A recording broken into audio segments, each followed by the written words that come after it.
My Destined 1, Tensura x Arifureta by Void Kane. Ch 31. Demons' loud sounds and tremors could be felt inside the Great Orcus dungeon. Traces of swords and projectiles could be seen. It was a battlefield. Rising breach. Kuki, the hero, recited a chant and his sword let out several flashes of light. The flashes went towards the magical beast that looked like a giant bat.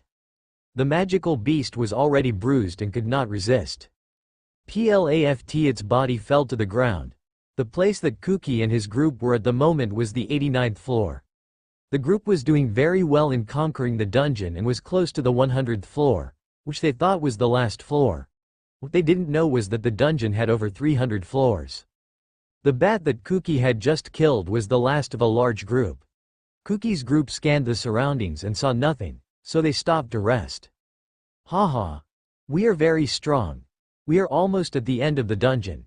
No matter who it is, we won't be defeated, even if it's the demon race. Kuki spoke excitedly. Shizuku tried to warn him not to be careless, but his words were received lightly. Ayako-chan. Will you heal the rest for me? Kaori asked the secondary healer, and the healer agreed. The rest meant Hayama and his group, for whom Kaori had no positive feelings and therefore did not even heal them. Hayama's group had realized this a while ago, but when they asked their colleagues they just replied that there was no way that the beautiful and gentle goddess Kaori could hold a grudge against them. Kaori was staring into nothingness with a thoughtful expression. Are you okay? Shizuku approached and asked worriedly. Could I protect him now? She asked, worried about whether she would be strong enough to protect Hajime. Yes. All of us have become super strong and few can fight us. Shizuku spoke confidently, but Kaori also knew she was worried. Yesterday Shizuku told Kaori her concerns and Kaori agreed with them. The concerns were about the size of the dungeon. This was because her colleague Rimuru had gone to the dungeon long before them and had not yet appeared. If the 100th floor really was the last floor, Rimuru would have returned to them by now. So many of the students thought that Rimuru was dead, but Kaori and Shizuku had a different opinion.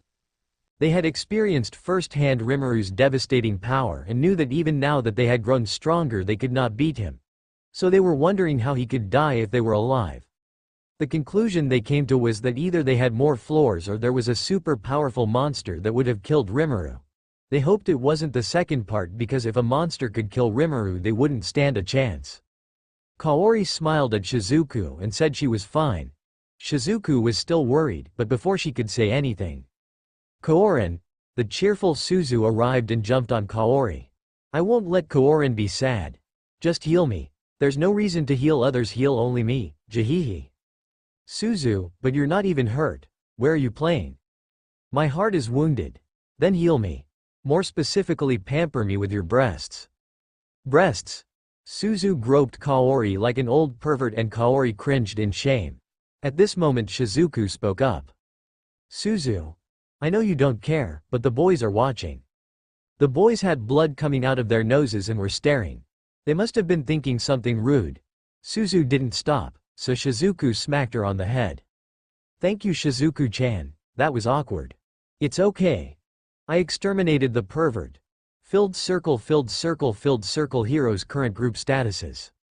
Name: Amanogawa Kuki. Age: 17 years old. Gender: male. Class: Hero level: 72, 26. Strength: 880. Vitality: 880. Endurance: 880. Agility: 880. Magic power: 880. Magic resistance: 880. Abilities: ability with all elements, plus increase in light element effectiveness, plus increase in activation speed, resistance against all elements, plus increase in light element effectiveness, physical resistance, plus increase in recovery rate, plus mitigation of impact, composite magic, fencing, Herculean strength, teleportation, predicao, recovery from high-speed magic, presence detection, magic detection, overcome, boundary, language comprehension. Name: Sakagami Ryotaro. Age: 17 years old. Gender: male. Class: Fist Fighter. Level: 72. Strength: 820. Vitality: 820. Endurance: 680. Agility: 550. Magic power: 280. Magic resistance: 280. Skills: body-to-body combat techniques, plus body strengthening, plus partial strengthening, plus concentrated strengthening, plus penetrate and destroy, teleportation, physical resistance, plus Vajra, resistance against all elements, language comprehension. Name: Yagashi Shizuku. Age: 17 years old. Gender: female. Class: swordsman. Level: 72. Strength: 450. Vitality: 560. Endurance: 320. Agility: 1110. Magic power: 380. Magic resistance: 380. Abilities: fencing, plus increase in cutting speed, plus increase in sword drawing speed, teleportation, plus superior teleportation, plus legs vertigo, plus no hit, prediction, presence detection, furtivity, plus ghost attack, language comprehension. Name: Shirasaki Kaori. Age: 17 years old. Gender: female. Class: healer. Level: 72. Strength: 280. Vitality: 460. Endurance: 360. Agility: 380. Magic power: 1380. Magic resistance: 1380. Abilities: magic healing, plus increased effectiveness, plus increased healing rate, plus increased imagination. Ability, plus permeation detection, plus effective increase in range, plus increased distant healing efficiency, plus increased recovery efficiency from abnormal states, plus decreased magic consumption, plus increased magic power efficiency, plus continuous increase, plus simultaneous activation, plus delayed activation, plus additional activation, light element awareness, plus increase in activation speed, plus increase in efficiency, plus increase in duration, plus continuous in duration, plus continuous increase, plus simultaneous activation, plus delayed activation, recovery of high-speed magic, plus meditation, understanding of language. Filled circle, filled circle, filled circle. What's going on? Kuki spoke, confused. The students went down to the 90th floor and were totally dumbfounded. There was no magical beast on this floor. They explored 70% of the floor and still found nothing. Why can't we find any magical beasts? Everyone looked thoughtful. Even if it was Rimuru who had killed the magical beasts, there was still no explanation for where the bodies were. Shizuku tried to encourage the group to retreat from the abnormal situation and report to Captain Meld and the knights who were protecting a teleportation circle that connected floors 70 and 30. Nagayama agreed with Shizuku and tried to convince Kuki, but Kuki didn't want to and said that the others were worrying too much.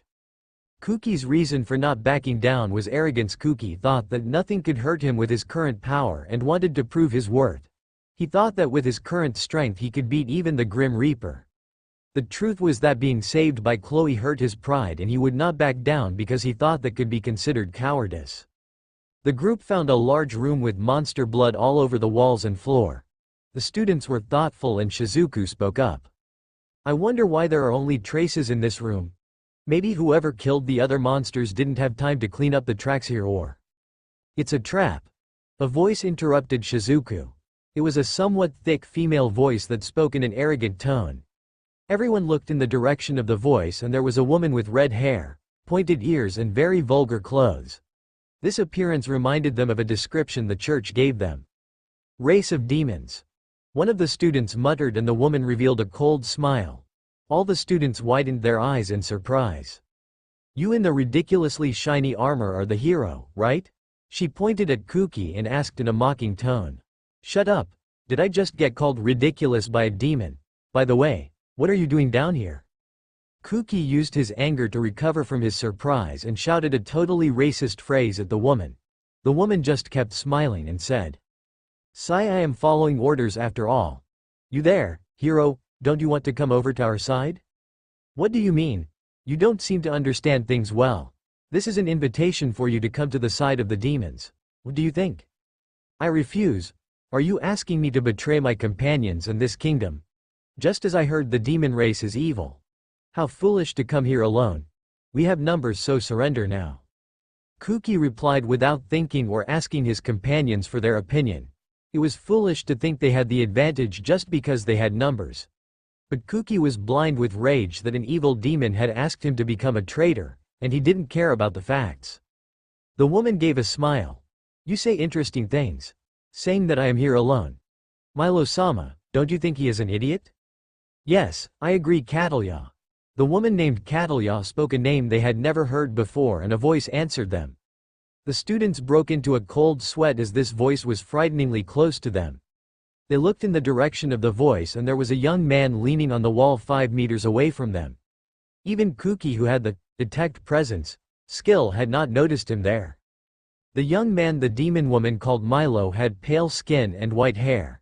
His clothes were strangely earth-like and he had 2 black horns on his head. Who are you? Shizuku asked, a little startled, and put herself on guard. Milo looked disinterested. He averted his eyes and spoke. I'm just an observer. You can fight, I won't interfere. He snapped his fingers and disappeared, leaving the students even more dumbfounded. Kuki, we have to be careful with him. It doesn't matter. If he is an enemy of humanity, we will win. Kuki spoke a catchphrase and went up to Catalya. Shizuku knew that Kuki was being a fool to ignore Milo, who was clearly dangerous. But since Kuki had already attacked, it was too late to argue. Catalya smiled. Lutos, Havel, Enki, time to eat. Goo.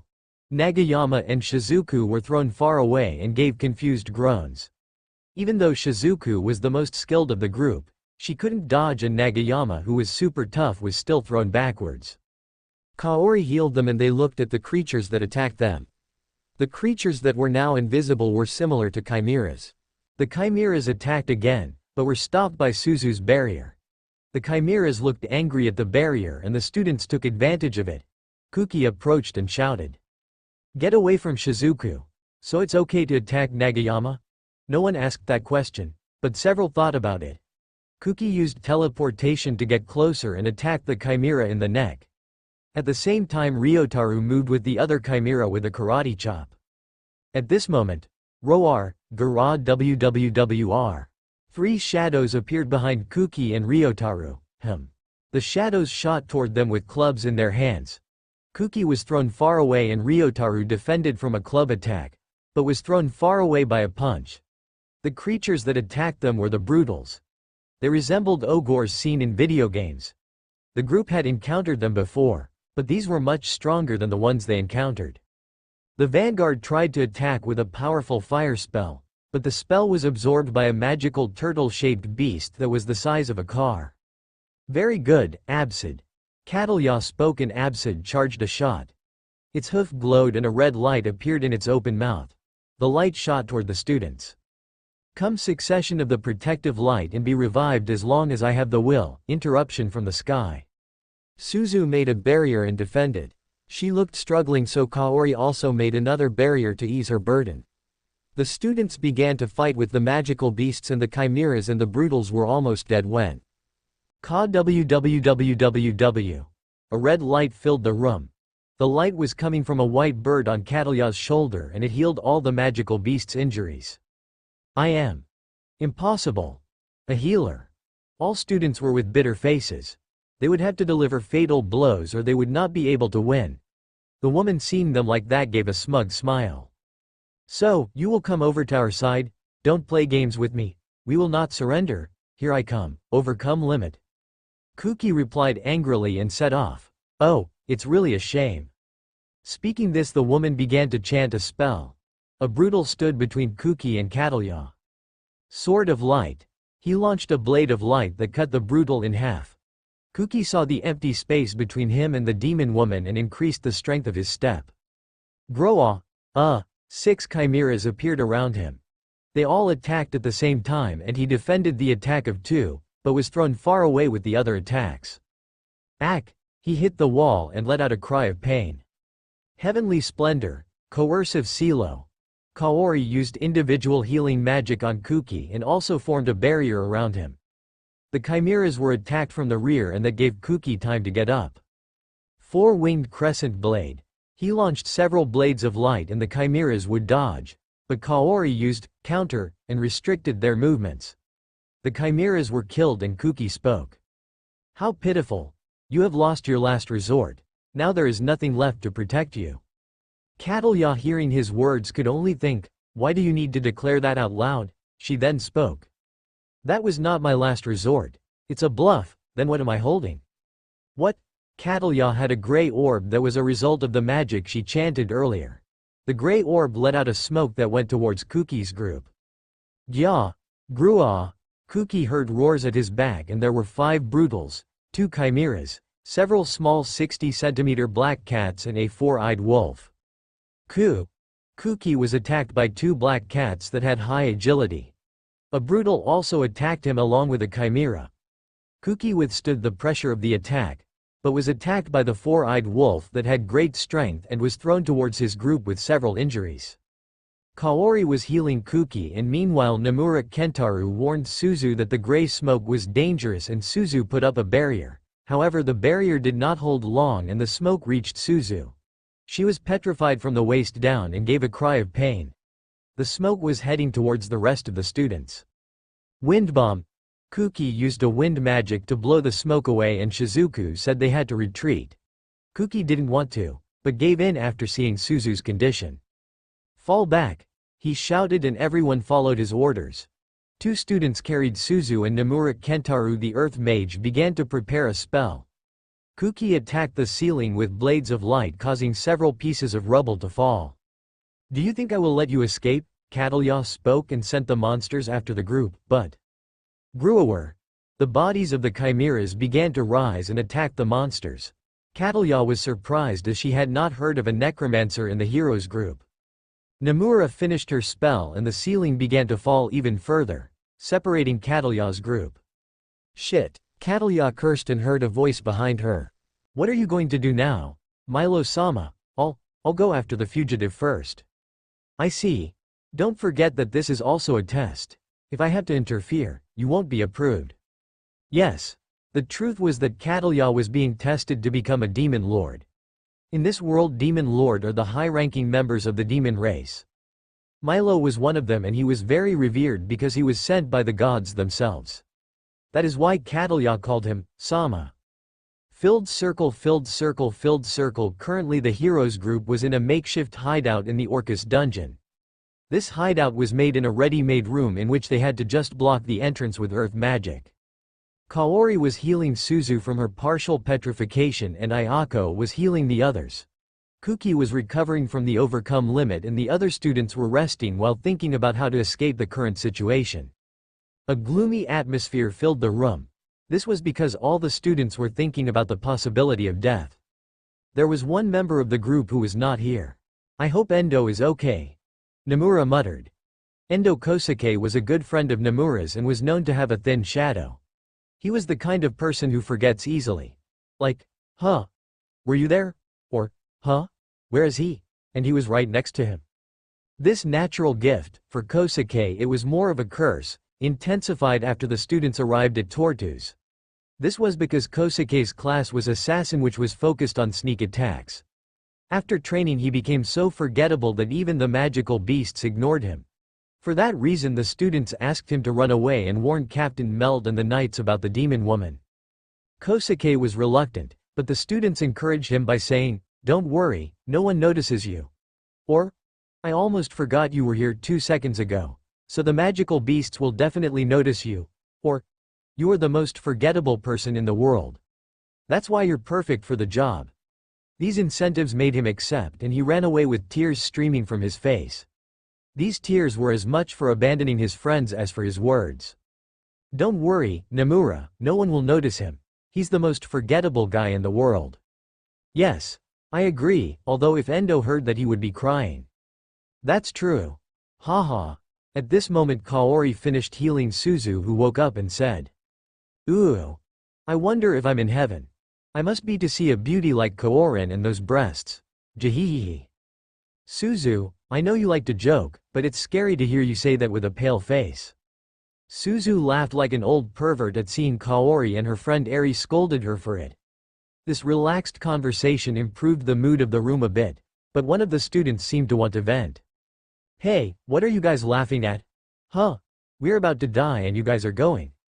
Nomura Kondo, one of Hyama's best friends and one of the students who tormented Hajime, spoke up angrily. Kuki, seeing him like that, said, "Kondo, calm down. Calm down. We wouldn't be in this situation to begin with if you had defeated that demon. What a fine hero you are." Hey, that's pretty irrational. We can't blame Kuki. Shizuku defended him, and that only angered Kondo even more. Shut up. Shut up, all of you. We're about to die and you say I'm being unreasonable, you. Grua. A grunt interrupted Kondo. That grunt came from the other side of the wall and caused everyone to shut up and stand still. We have to keep it down or we will be found. Shizuku spoke low, but it was late. Bam! The wall was broken. Filled circle, filled circle, filled circle. Endo Kosuke was running as fast as he could. He was doing it to save 6 colleagues and had to warn Captain Meld as soon as possible, so he wasn't saving his breath and was running desperately. He finally reached the 70th floor where Captain Meld and the knights were. "Captain," he shouted, but no one paid any attention. That was normal for Kosuke. So he approached Meld and shouted once more. "Captain, huh? Who's there? Ah, it's only you, Endo." Meld was used to being surprised by Kosuke and it enhanced upon seeing him. Meld asked what had happened and Kosuke gave him a summary of events and Meld was about to give him orders when. "You are really hard to find." A voice came from the back of the room. They looked in the direction of the voice and there was Catalya. Meld put himself on guard and spoke. "Kosuke, go get help. Use the teleportation circle and destroy it later, now." But Meld-san, go. Kosuke obeyed and started running towards the teleportation circle. As he ran he could hear the death cries of the knights. The magic circle glowed brightly and Kosuke was on the 30th floor. He destroyed the magic circle to avoid being chased and started running. He once again ran as fast as he could for help. On the way to the surface no monster attacked him because of his gift and he quickly reached his destination. After arriving on the surface Kosuke still didn't rest and headed towards the inn where his salvation would be. He arrived at the inn panting and several stares were directed at him. Kasukue went towards the receptionist and spoke. "Chloe Albert, I need to talk to her. Tell me her room, quick." That was the student's salvation. Kosuke knew that even though the demon woman's power was gigantic, she couldn't beat Chloe. Kosuke was also in the fight against the Reaper. Although he was so forgettable that even the author forgot to narrate his actions. When Kosuke saw the devastating force of the Reaper he thought there was no more salvation. But Chloe Albert saved him and his friends. That was the salvation of Kosuke and his colleagues. He thought Chloe could defeat Catalya, but... "I'm sorry. She's not here anymore." The receptionist was a little startled by the desperate Kosuke and answered him in a low voice. "What? Where is she? I don't really know, but for all I know she seems to have left town." Kosuke's hopes were shattered. He was sinking into thoughts about how to save his friends.